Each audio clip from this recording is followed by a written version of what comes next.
Hello, everyone. I see that we have our presenters here. We have Elena, Luis, and Esther. Yeah, I can see you. We cannot see you, Esther, but we see that you are here with us. So we will now give you the power. I think you can already share your screen. Just make sure clicking on the green button, but it should be working now. Oh, yeah.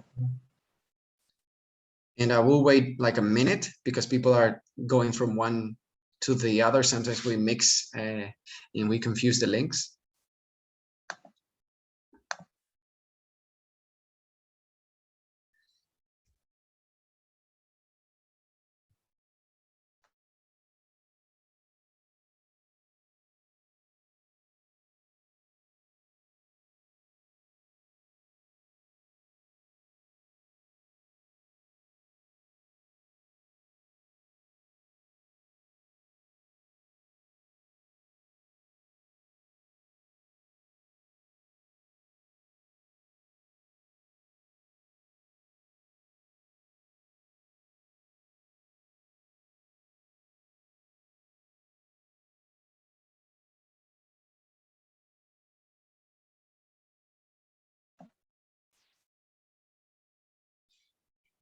Okay, people are finishing to connect, but I think we can now start, and people will continue joining.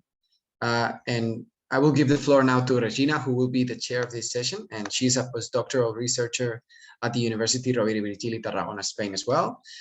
She's a member of the team, and she is working with children in care centers.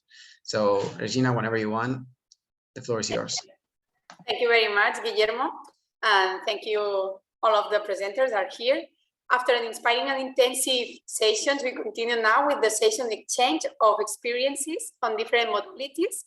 In this space, we include the voices of the professionals who are working with youth and young people to present their experience around the topic of the project. The presenters will have about 10 minutes, and after all the presentations, we will open the floor for the discussion part, for the questions or comments that you could have. So now we start with the first presentation, the first experience of Elena Gallardo from Rovira Virgili University, entitled Evidence-Based Practices and Training for the Prevention of the Transphobic Violence. Elena, the floor is yours. Thank you. Thanks so much for the introduction, Regina. It's a pleasure for me to be participating in this conference, and now I'm going to be sharing my screen. Let me see if it works. That's it. Can you see my presentation? Yes, perfect. Perfect. Okay, thanks so much. So if everything is working, I'm just going to start with my presentation titled Evidence-Based Practices and Training for the Prevention of Transphobic Violence. As Regina said, I'm currently carrying out my PhD project, which is focused on preventing transphobic violence in schools. So what I'm going to be presenting here is an ongoing work. So I'm just hoping to get also feedback from all of you, and also exchange and provide with an example of how to have a transformative project and research and have an impact in the life of the people we work with and we are researching with. So with this, I wanted to focus on what are the bases of this project, which aims to end with the violence that suffers the people that are, well, mainly children and adolescents that do not identify with the gender identity assigned at birth, or maybe they suffer violence because of the gender expression, but always under the umbrella of transphobia.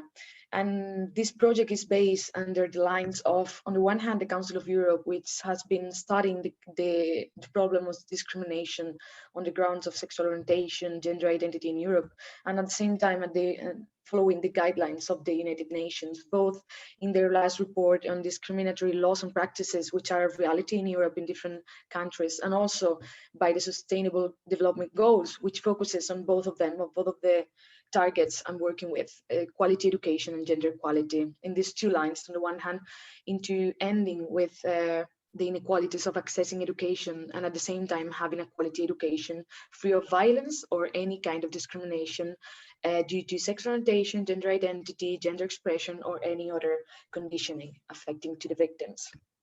As well, I'm following the last one of the last guidelines that the United Nations gave in their Office of the High Commissioner of Human Rights, that literally propose, and I'm quoting, "We call the states to facilitate quick, transparent, and accessible legal gender recognition, and without abusive conditions, guaranteeing human rights for all persons, respectful of free, informed choice and bodily autonomy." Both of it here, the human nations are recognizing that there are problems in the way we are legally recognizing and accepting the gender identity of diversity children and adolescents. And in the other line I'm proposing here, they also point out that I'm quoting, "We call on states to adopt and implement effective measures prohibiting violence, anti-discrimination laws covering gender identity and gender expression, real or perceived, and as well as sexual orientation, making specific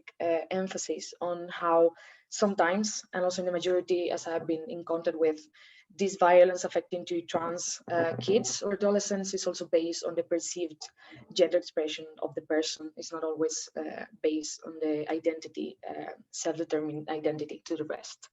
So following these guidelines, my project has been framed into following this current that came out from the trans activisms in Spain and also the LGBTQI movement, who after 2010, in the last 10 to 11 years, has been growing, also because the cases of transphobia has been also being more public, and the whole activism group, the whole movement have been joining different collectives that have been supporting the false gender identity of transgender kids. In this case, this first picture is one of the most known cases of a suicide of a transgender kid who attempted suicide in 2015, and everyone after these moments where different kids ended with their life in order to end with transphobia have came up to this new movement of transgender families or families with transgender kids, and all the activism that has been following it. And at the same time, my project has been also taken into the frame the two main laws that are giving framework to my project, both of it, the one in Andalusia and also the one in Catalonia, which are the two regions I'm working with. And what I'm going to be presenting here are the results of one of the first steps of the PhD thesis, the PhD project I'm working on, that is published in this paper that you're more than welcome to visit. It's named "Transphobic Violence in Educational Center, Risk Factors and Consequences of the Victims' Wellbeing and Health."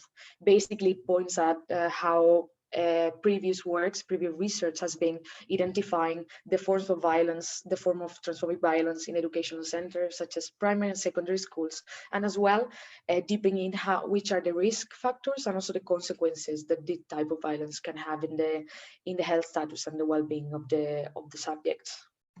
And in this paper, basically, we found that risk factors identified in this paper are related to the felt gender identity, sexual orientation, and also the self-perception of the victim. Basically, for example, like trans identities or trans girl specifically, and belonging also to the LGBTQI collective, apart from being trans or being identified as trans, have a higher prevalence of violence, as well as being transgender and being non-binary individuals also have a higher risk of suffering, for example, a form of violence as a cyberbullying. And also the internalization of violence and stigma has a greater suffering and consideration even of suicide in the victims. As well, there are external circumstances and judgments that also have an impact in the way that victims can perceive and suffer the violence. For example, the gender expression is very relevant, such as being too little feminine or masculine, and having the external perception of being perceived not enough masculine or feminine can even bring the victims to experience more violence. The perception of belonging to the LGBTQI community plus is also another form of violence that can affect even to people who do not belong to the community. As well, our situation of migratory or asylum-seeking circumstances may also make greater suffering or even possibility of suffering violence. As well, emotional neglect and the lack of supportive families is one of the bigger challenges, as it might be a really risk conditioning for the victims to suffer even more violence and have no one to come to and report the case. And lastly, the educational background, the social support, and the underrepresentation of LGBT community can have also an impact in the way and making even have more prevalence in suffering of transphobic violence in schools. Then in terms of the forms of violence manifestations in educational setting, just to clarify, I have been identifying it and categorizing it in the different groups that may implement or may perpetrate the violence. And on the one hand, the caregivers and the family members, this first circle that actually surround the victims that may support or may not support, they usually, in the sense of manifesting transphobic violence, we have found in literature that the responsibility and power they have as being guardians or carers is very important, and they might have forms of violence related to being having repressive attitudes or behaviors, such as controlling the way the kid is expressing their femininity or masculinity, having even verbal or even physical violence, or presenting a lack of support and continuity, such a response in response to ambiguous gender expression. This is something really that has been repetitive in the literature, that this ambiguous gender expression that appears in the early ages is one of the main challenges when dealing with non-binary and trans identities, sometimes because also the kids do not identify it as such, but it might represent a challenge for the family and in the way they understand or not this diversity that is appearing and this way of navigating gender at the early stages. And lastly, being not binary or identifying as a non-binary person instead of trans, female or male, might suffer from less supportive spaces at home and less support from the family or even in school, suffering a double isolation, social isolation, and lack of support. Then in the case of the peer groups, staff and school, trans and non-binary kids usually suffer in these centers verbal forms of violence by the peers or even discriminatory actions by the educators, such as putting bad grades, sending home the kids, making expulsions, having threats, or even arriving to the point of suffering sexual abuse, cyberbullying, or social violence, which are for a lot more unnoticed forms of violence. As well, we have found how the acknowledgement is very important and the protection and intervention by educators. This is really key. Also in terms of negligence, of avoiding negligence. So there is a need of having a positioning by the educators when they are witnessing and identifying forms of violences. And then the last of it, the impact of victimization. Basically, the transphobia can have a really big impact if they re-victimize the person that's suffering the violence, and they might even internalize the violence and lower the chances of academic success and even the quality of life of the kids. And then in terms of consequences of the violence, we have found how there is a big impact in the trust and confidence in the people surround them, that is surrounding them, basically the people who are suffering any form of violence, such as social violence, sexual abuse, verbal or physical violence. They end up with having a lack of trust in their environment if they have repeatedly a lack of this support of recognition, and they might even impact their well-being when not having this support, as well as they might internalize fear of having further violence, ending up in even having more silence or even denying the violence in order to avoid further reprimands. And from the side of the educators, in some points we have found how educators might even end up minimizing the facts, having a lack of action, not responding to the violence or even reproducing the homophobia and transphobia, which we really need to be taking care of as if we are educators. We're responsible for classes and responsible for ensuring that there is a space for respect, for discussion, but also for diversity in our classrooms. As well, there are also consequences of the violence that are impacting the suffering and the distress of the victims. We have found that there are a lot of feeling of humiliation, shame, anger in the face of violence, as well as that the collective LGBTQI plus being females might have more likelihood of depression. They might suffer, in comparison with the rest, more chances of suffering depression when suffering violence, as well as psychological problem and well-being due to continued violence. Basically, the main problem of transphobic violence is related to this continuous in time, that the violence is taking place over the years or over the months, following this person in different spaces, not only in the classroom, but also in their homes or in social spaces with the peers, etc. And also they might even end up with the risk of very dangerous eating disorders, risking the health and self-esteem and well-being of the victims, or even ending up, as we already know, in Spain with the cases of Alan, Talia, Ekai, the cases of queer youth suicide, that the victims might even end up thinking that suicide is the only way to exit the violence, and they might even have suicidal thoughts, plans, or even attempts. And then we also wanted to have a transformative project in this PhD thesis. So we also thought about what are the possibilities for prevention and intervention. And this is what I wanted to bring to this space, as it is a space to bring evidence-based and successful practices to intervene and to prevent this kind of violence. And that's what I want to focus on today, that there are things that are not impossible, and we as educators have a really big power on stopping these forms of violence, in this case, talking about transphobia. So on the findings in terms of possibilities for prevention, we have found that the communication has a really big power over violence, such as reporting, and to overcome, having high rates of reports have a bigger possibilities of overcoming the violence for the victims, as well as when the person is reporting the violence, there are more possibilities of reducing the rates of suffering and suicidal thoughts, basically because they are, as well as they are sharing their case and the situation of violence, they are also showing that there's some trust in their surroundings, and as well the reception and the confidence in the victim can impact positively the self-esteem and the self-acceptance of the victims, as well as the victims supported by caregivers, relatives, and educational contexts can give a lot of freedom to explore gender from a really early age without controlling their freedom to explore it and to express it in different spaces. And lastly, the importance of training and raising awareness with school staff and educators on gender and sexual diversity, which is the focus I want to have here today.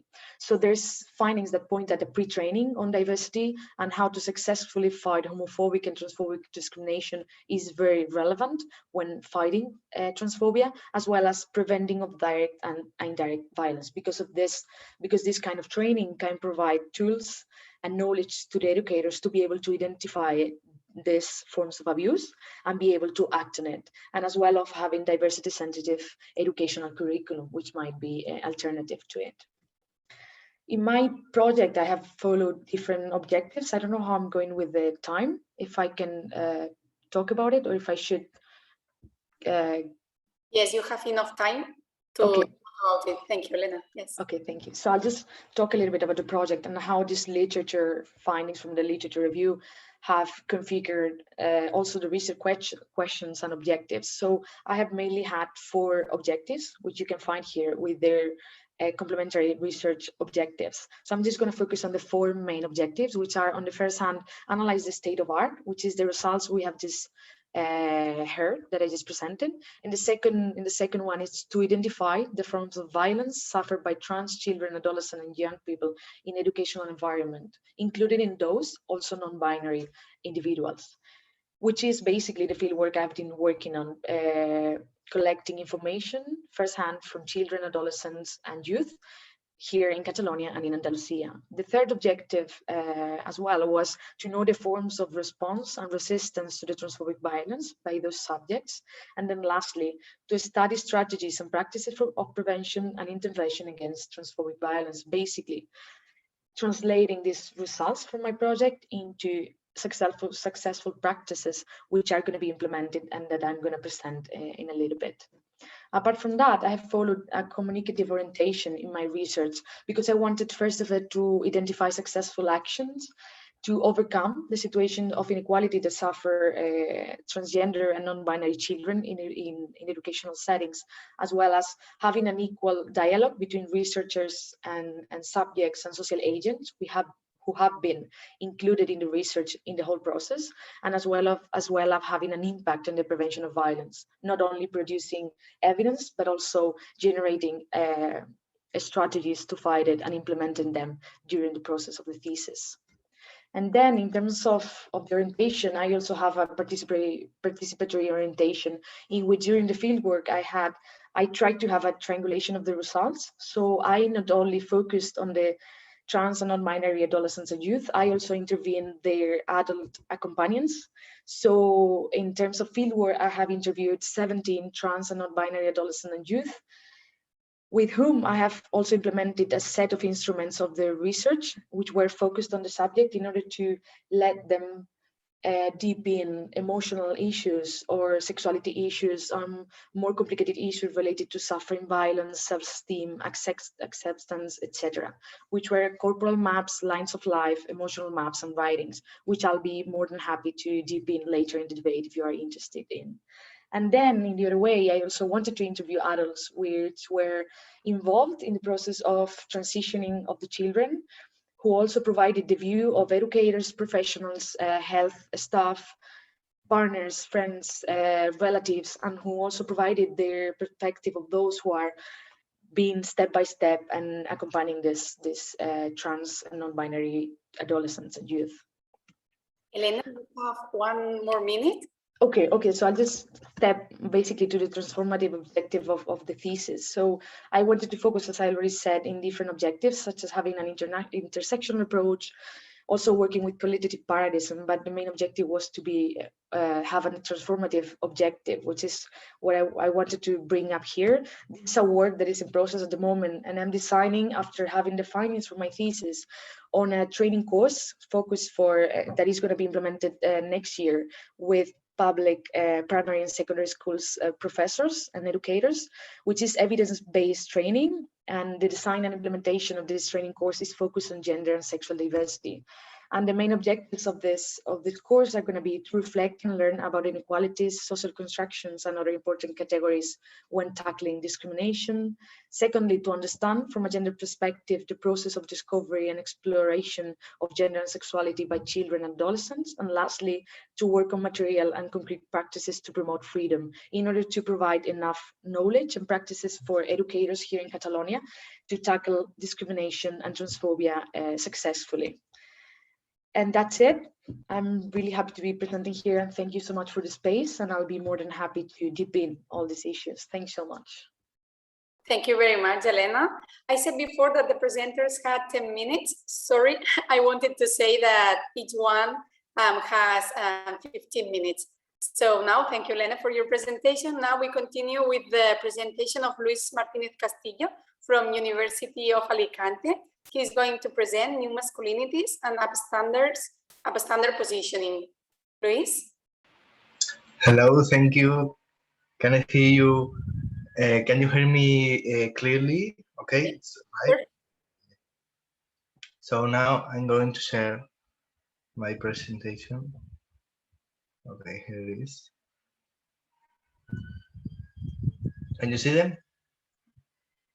Yes, now yes, perfect. Okay, that's right. So thanks to this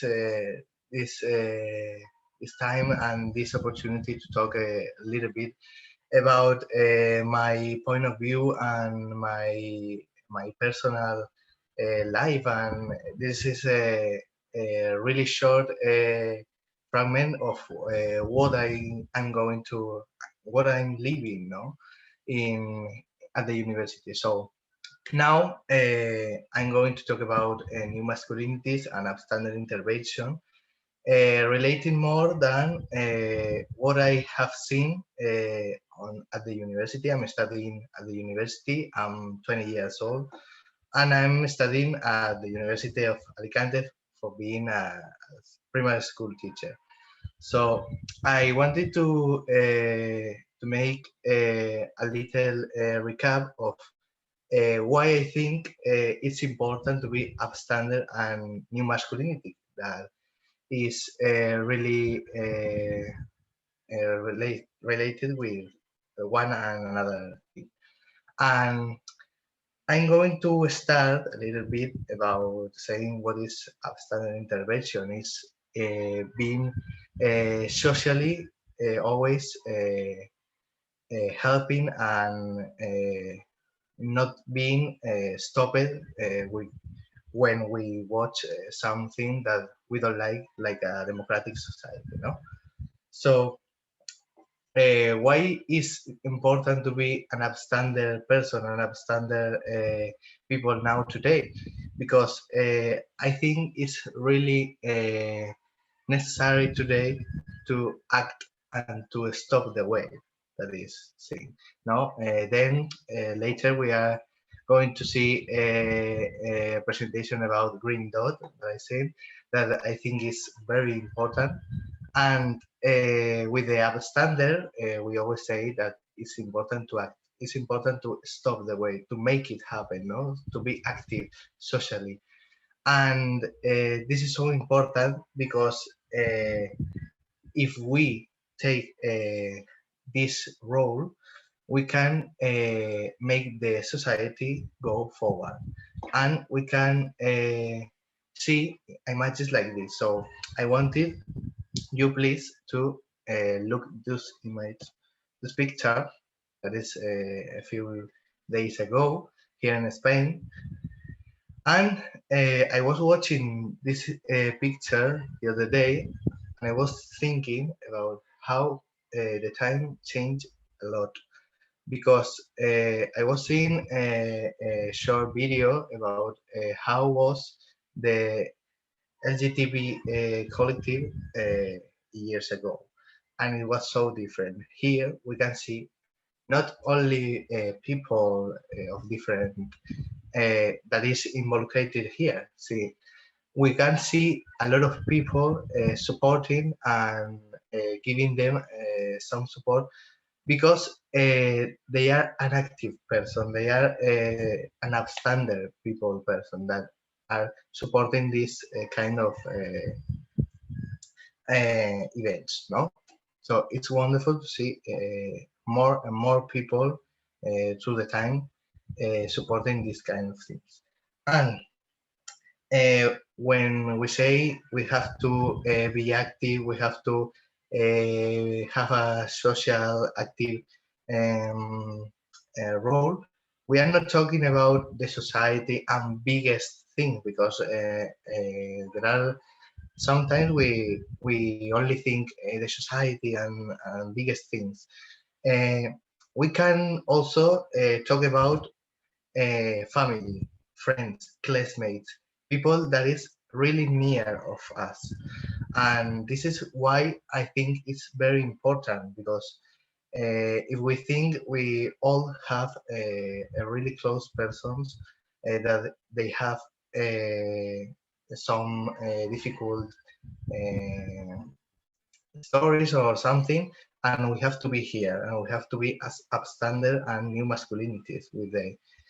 So why is this so important? Why is being upstander important? Because it's really necessary to save lives. We are talking about save lives, but not literally the meaning of this concept. We are talking about saving lives in the way of giving them a quality life. This is so important, giving people quality life and giving them a natural sexual development of equality, because we have seen a lot of teenagers that they are growing up without having a natural sexual development, and this is very important to give them and to help some people. No, we can give them a high self-esteem and confidence in yourself. This, I think, is the very important thing, because when we are an upstander, some people can be like this with us, and I think it's very important because I have a lot of upstander friends. I have an upstander boyfriend, family, and something like that. That they make me feel like that. They make me feel that I have a quality life, a natural sexual development, and I think this is important, and I think this is a human right. And we have to bring a lot of people these things, because they are people that they don't have this kind of life, no? So now, what we have to do for being an active and an upstander person, to always be alert, be active, be near. It's very important, be near. I have the opportunity to help some people near to me, of my family or friends, that they need my help. And when someone knows that you are an upstander, because when you are with society and this, they know that you are a safe person, and they feel safe with you, and you have to be always near and always active with all the person, no? And now, another thing that I think is important, education is the way. I think education is the key of getting forward of these social rights. Education is always the way, and I think not only the teachers we have this task, because every single person in this culture and this society is a teacher. They can teach young people these democratic values, and they can be important. So every single person have to be aware of this and take it to the society. And it's very important to give healthy friendships and healthy relationships, because when you are with this kind of people, with healthy friendship, outstanding relationships, you feel safe, and you feel that you have a quality life, and you feel powerful to do those things and to be active socially. So I think also we can, with this kind of way to think and way to act, we can go follow of these steps. First of all, we have the step of the hate, the baddest step, and then we can to go forward about respect and accept the LGBT people. Always, years ago, we were talking a lot about respect. We have to respect, but there are sometimes that respect comes with loneliness and leaving people alone, because it's his life and I'm not going to say nothing, and we have to keep another step forward, that is accept, to be protected, to be included. And I think it's very important to keep this. So now that's all. I don't want to keep more time, because I think I have adjusted really all the time, and I really thank you to every single person who have been this possible. And that's all. I hope you like it. Thank you very much, Luis, for your inspiring presentation. Thank you. And we continue with the presentation entitled Zero Violence Experience with Preadolescents which will be presented by Luis Miralles Clemente, teacher in primary school in Alicante. Luis? Good afternoon. Can you hear me? Yes, perfect. Okay, let's share the screen.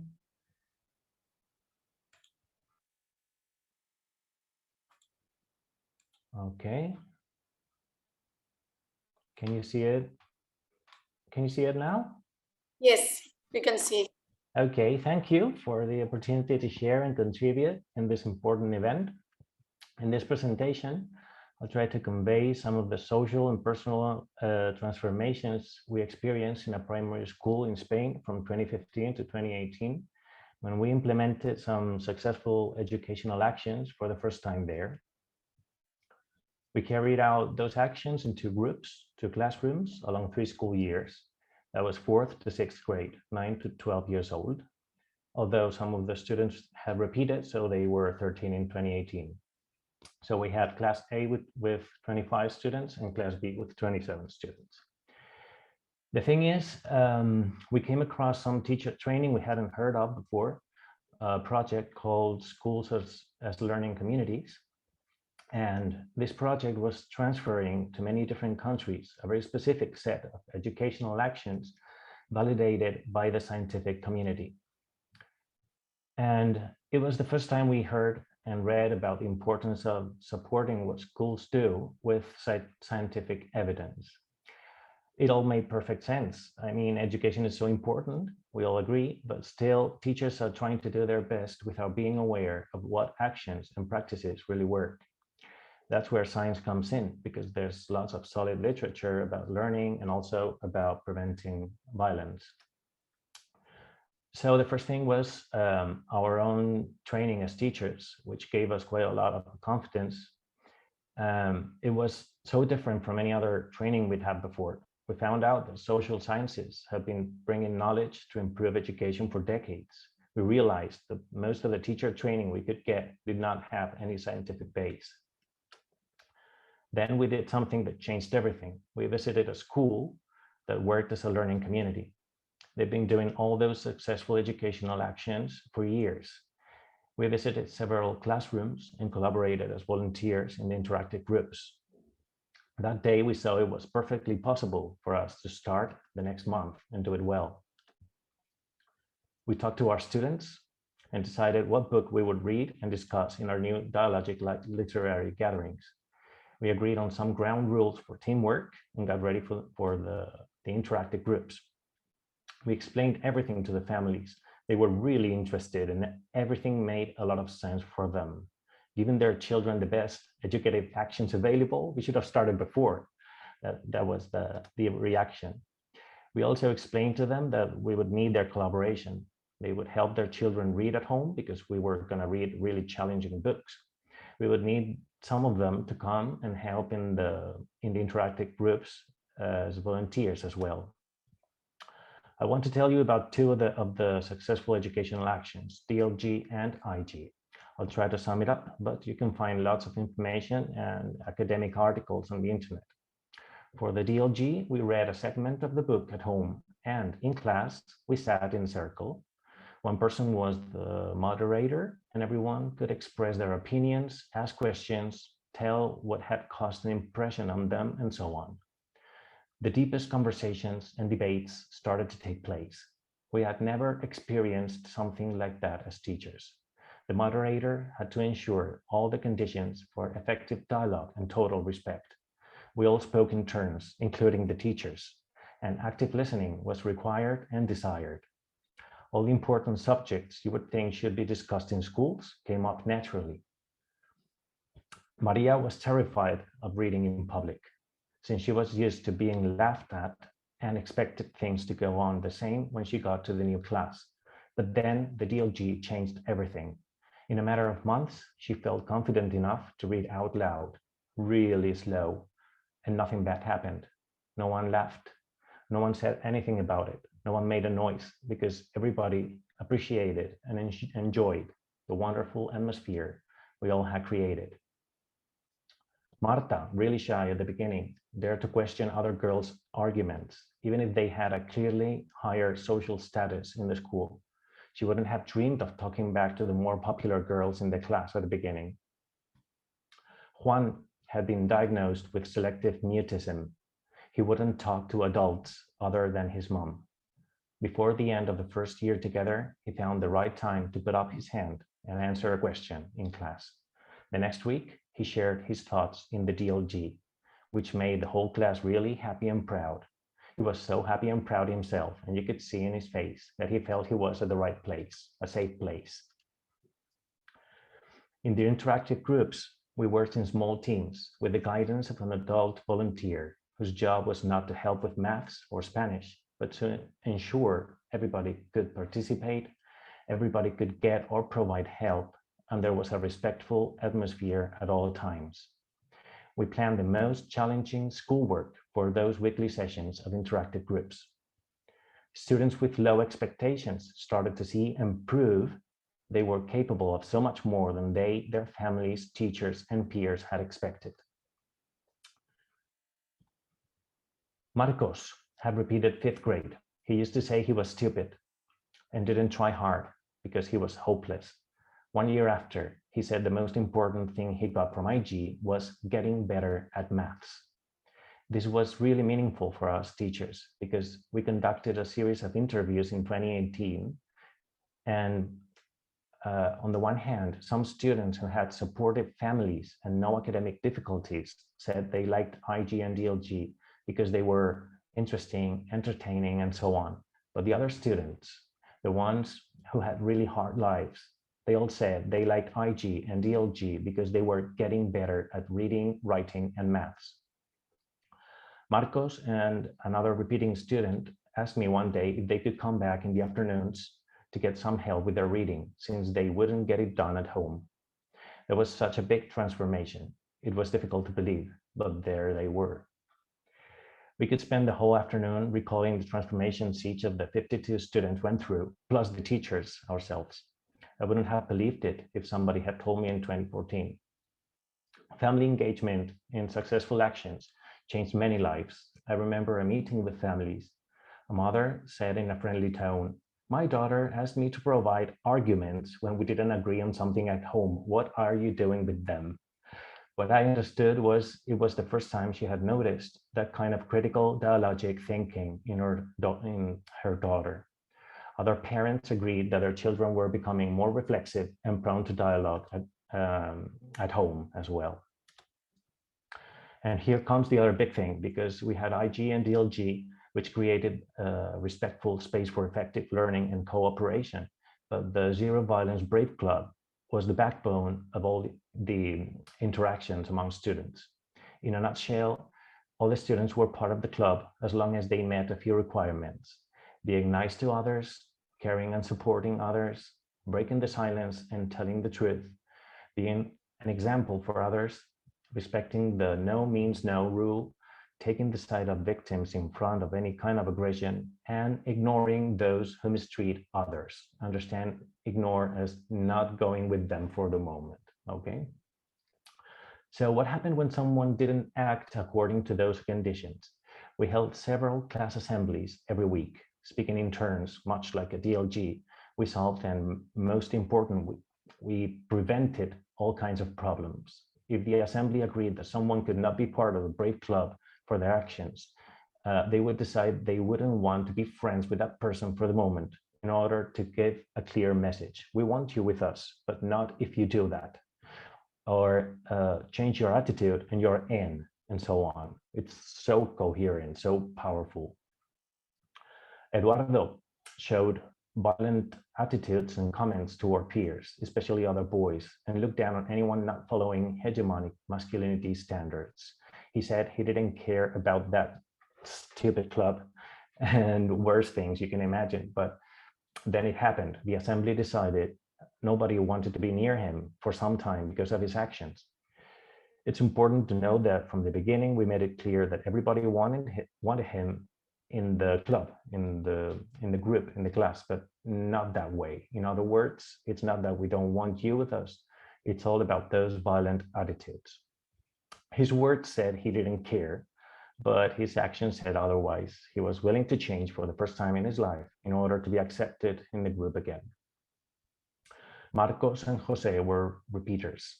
They showed the kind of attitudes one can usually link to conflict and bullying. Nevertheless, over time, they turned out to be valuable members of the class when it came to dealing with conflict. The assembly was a very effective structure in the classroom. Anything could be discussed in a dialogical way. That one thing changed everything. It changed the way students thought about school, classmates, teachers. They could now take part in deep conversations to improve the way we worked and agreed on the things they really considered important.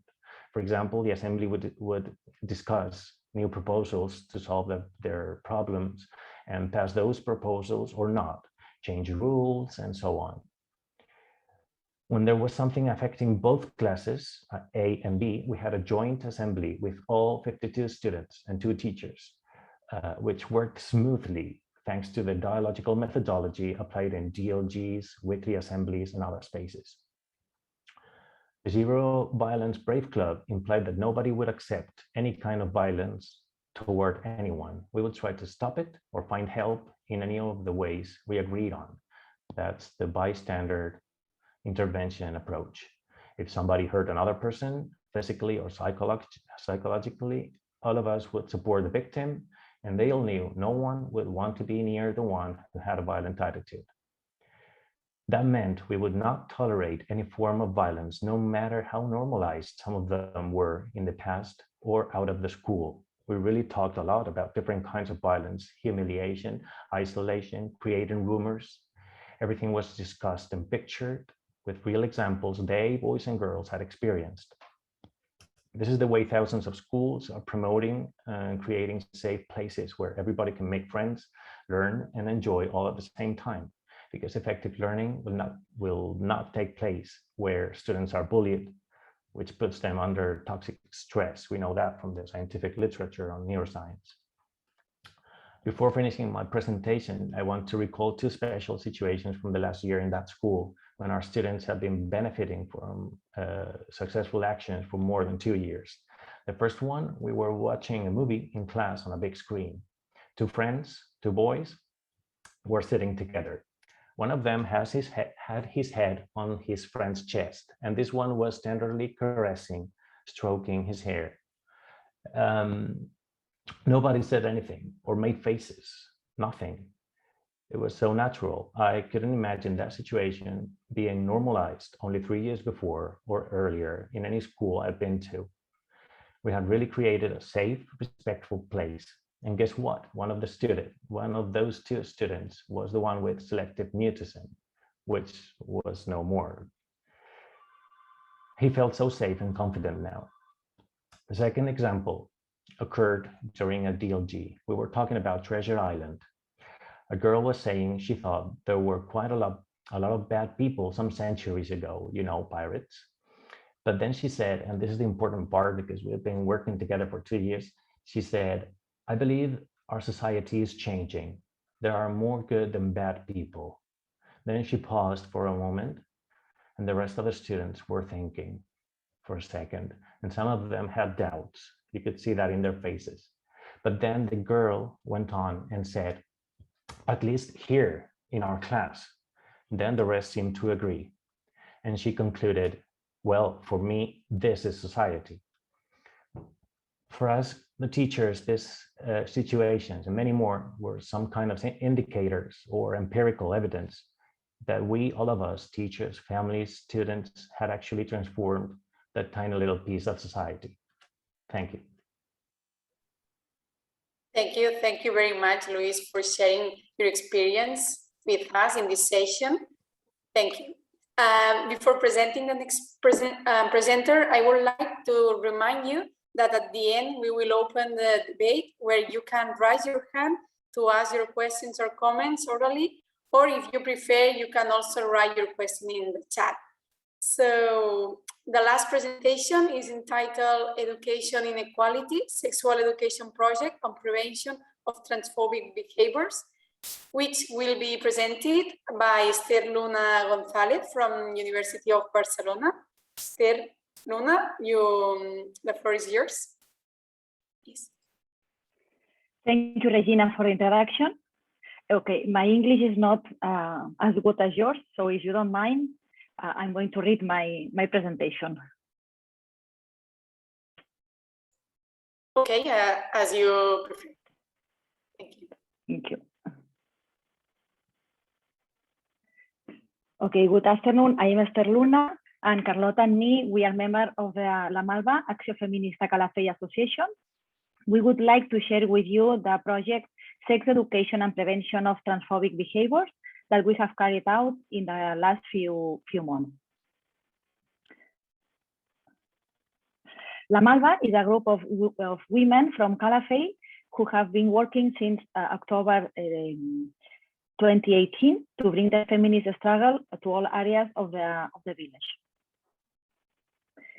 We were born to fight sexism in party and community spaces and generate self-managed responses to aggression in party spaces. However, we have been growing. Currently, our goal is to bring the feminist struggle to all areas of Calafell. We want Calafell to be a space to be live freely, a town where women have all the rights. In addition, La Malva works to collaborate together with other organizations and groups in Calafell to promote real and effective equality, as well as combat gender-based violence against women by the mere fact of being women, and which also take place in public space, specifically in night, leisure, and festive contexts. Based on different actions that we are carried out during 2019-2020, it is considered necessary to carry out the project Sex Education and Prevention of Transphobic Behaviors with young people and teenagers in the village. To develop the project, several actions are carried out throughout the year in Calafell.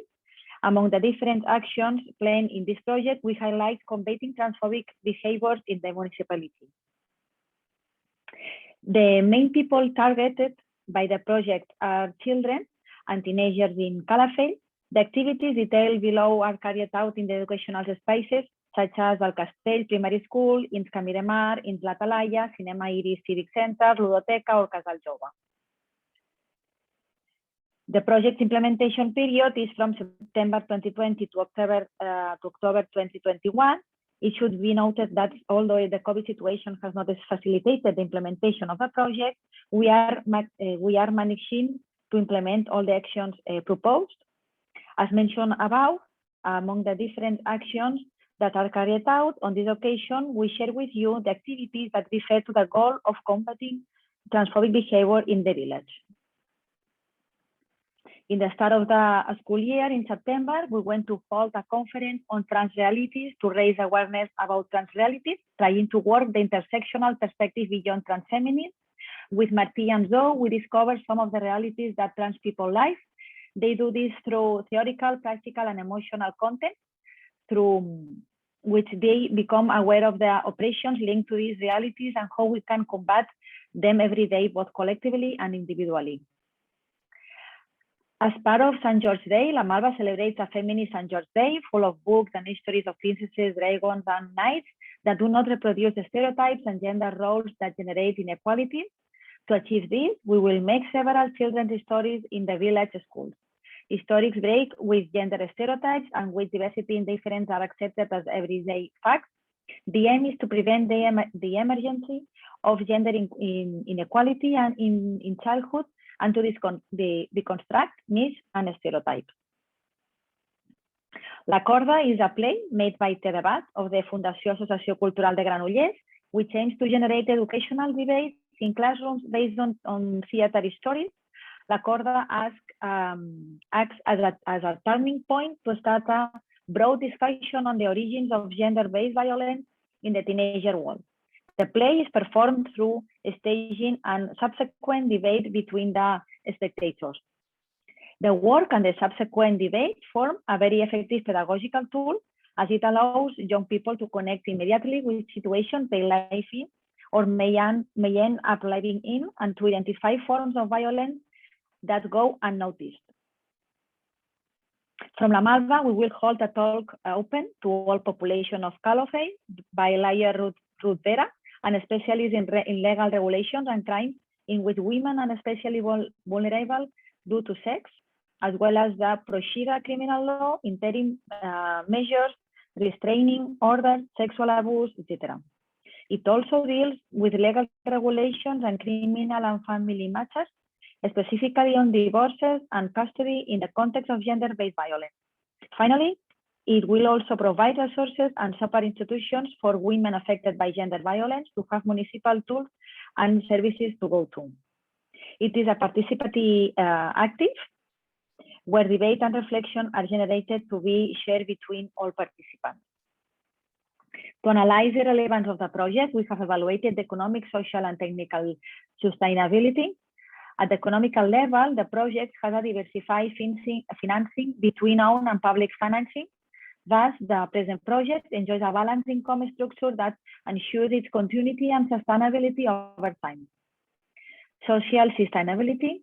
We have already analyzed in the context and justification of the project, the number of women in Calafell has been presented by age group. To guarantee the continuity of the project, the Festas Feministas Calafell collective has played greater coordination and is working with the different social and cultural agents of the village. In relation with the technical sustainability, to develop the action of the project, the group is made up of professionals from different disciplines: lawyers, psychologists, political scientists, educators, social workers, journalists, sociologists, graphic designers, engineers, nurses, among others. Thank you for your attention, and we hope you enjoyed it. Thank you. Thank you very much, Esther, for your presentation. Now we open the floor for questions or comments you may have. With the option raise hand, you can raise your hand in the Zoom platform, and well, or maybe if you prefer to do the questions or your comments in the chat, you can do that too.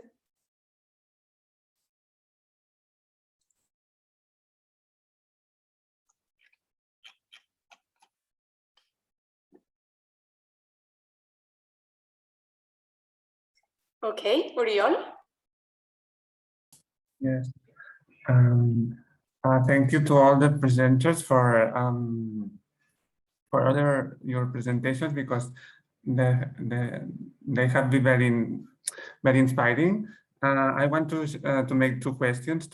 First to Luis Martinez, and then to the last presentation to Esther. The question to Luis is about the new masculinities.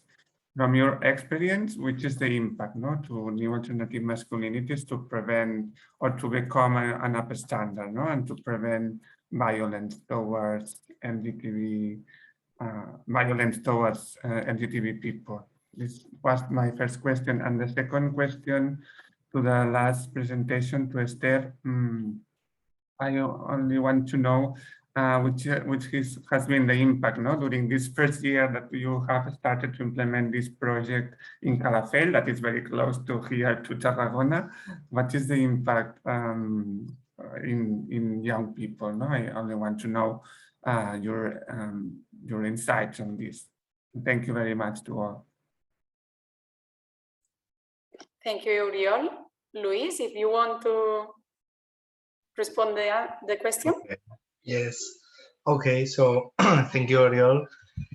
Okay, in my case, new masculinities, how they work, I think that is wonderful by two ways.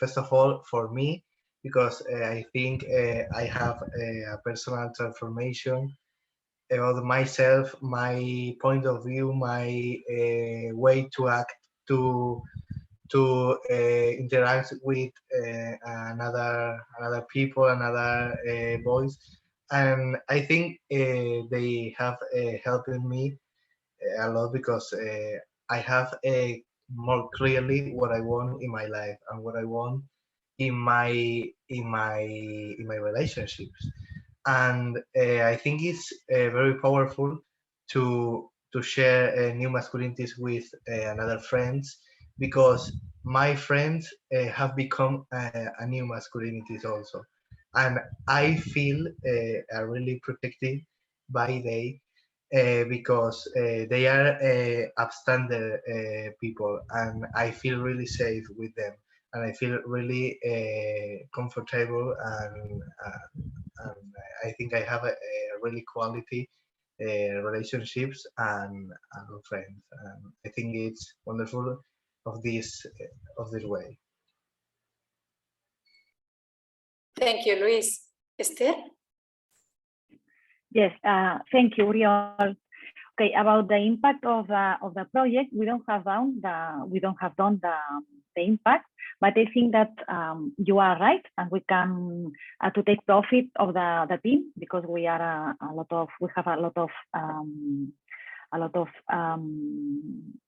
people from different disciplines, and I think that maybe we can valorate than to study the impact that the project has. Thank you.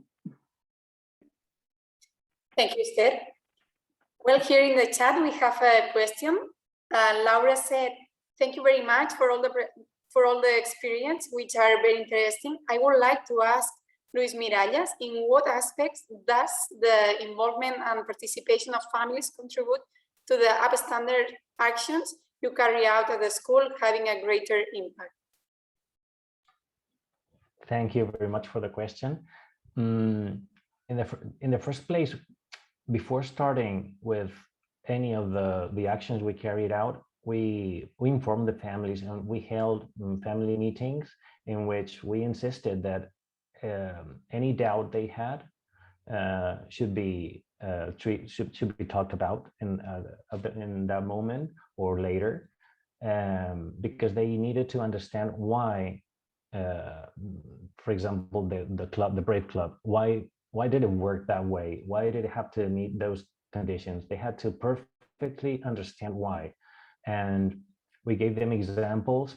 And even so, later there were situations in which some of the families came and asked us the things we knew they would ask at some point. How can this happen? For example, my son was at the park. They were playing in 4th grade. At the very beginning, they were playing, and then one of them came near the group and they said, we don't feel like playing with you. And the parents that were there said, well, this is bad. This is a bad thing, you know. They're telling the kid, no thanks. So they came to the school and asked again, and we then told them that was precisely what we were talking about. We wanted to make them critical enough to be coherent and not allow anyone to hurt them or their mates. Also, in the interactive groups, we had some of the family members helping as volunteers. And if you've been to a session of interactive groups, it's incredible, because their behavior in that moment, the students' behaviors are really, really good. They want the adults there to see that they're behaving spectacularly well. So on the one hand, we had the families in the classroom. And on the other hand, we had the students transferring the way they interacted with each other in class. They transferred that to the streets, the park, or anything. My current school has a wider approach, and we involve even more the families, because there's a structure of class assembly, assemblies of representatives, and families assemblies, and it's so you can even you can involve families even more, so you get wider results with a whole school perspective. Thank you, Luis. Maite, Verdu, you have your microphone on. I don't know if you want to do some comment or question.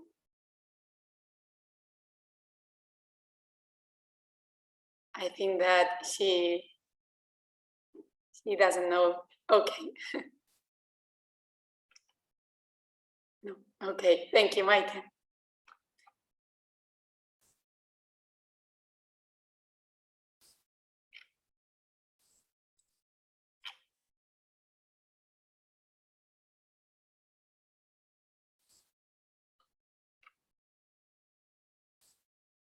Well, in relation with the, I have a question.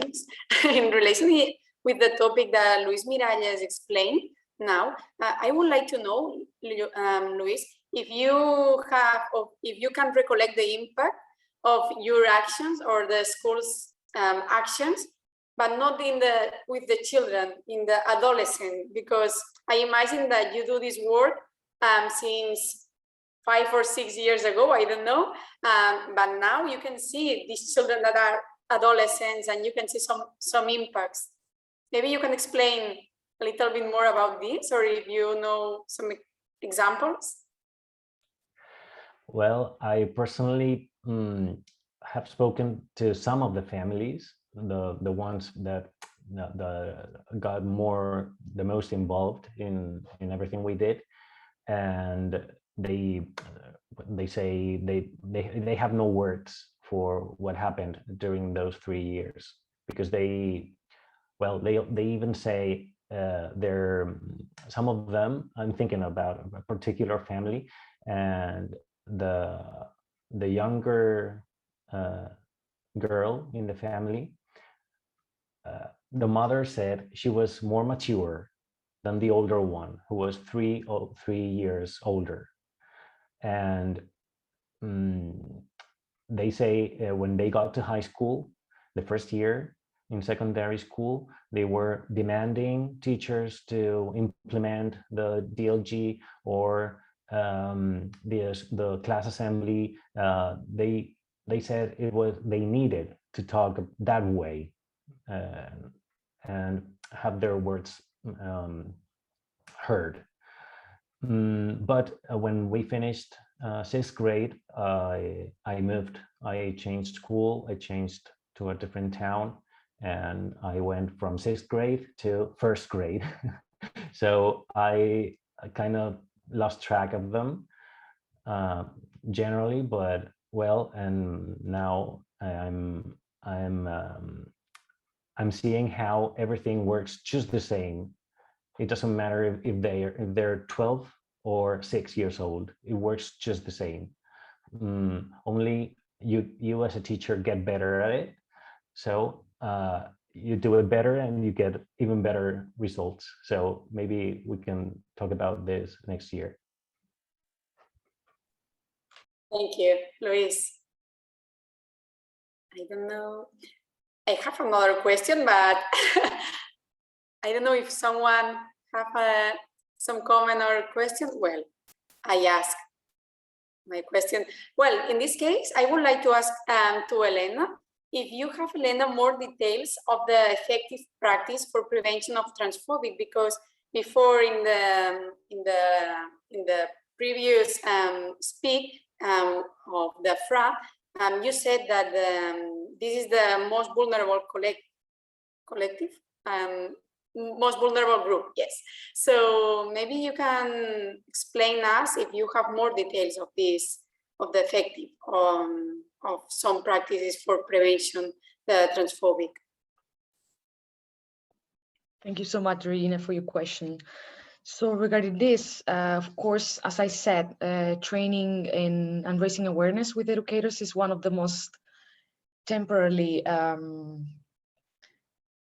advanced in terms of providing tools and making possible that classrooms are guided with educators able to provide safe spaces for everyone, not only for transgender students, but to be able to have a diverse and openly free space in the classroom for everyone, not only in this case specifically for trans kids. And as well, I was just thinking before, then in the case of family engagement in a school is also really relevant for diverse reasons.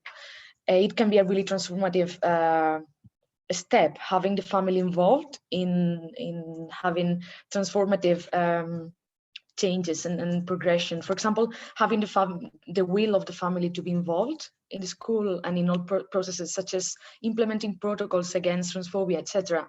It is already a proof. It shows that there's a supportive system at home, or at least an openness to this identity or expression that the kid is showing, which provides less possibilities of suffering distress or any other mental health issues, for example, as just referring to the literature before. As well, it shows that this protective circle, which is the family, when the victims suffer violence, they can have a trust and confidence to tell to the family what is going on, to report it, which is one of the main challenges when suffering LGBTQI phobic violence, not to have the space or the people to talk about it, as we saw before also in the results of the survey, also of the literature review before.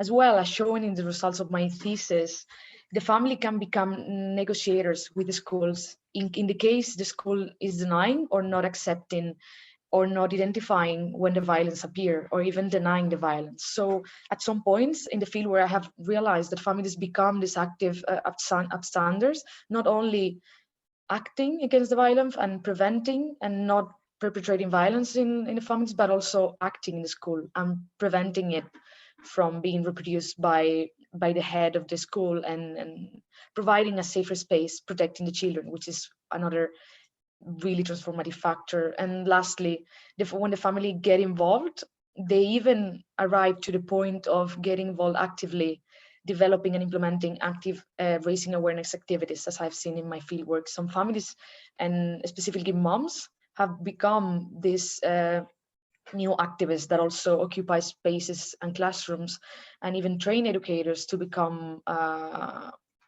aware of this reality and provide knowledge and provide tools for them on how to help and accompany transitionings of children in this case. So basically, I wanted to focus also, as it was pointed before, on the family involvement as the main protective factor to end up with transphobia.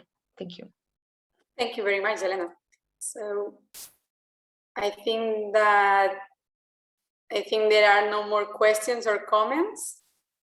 Okay, so in this case, I would like to thank all the people who have presented, and we will continue with the conference.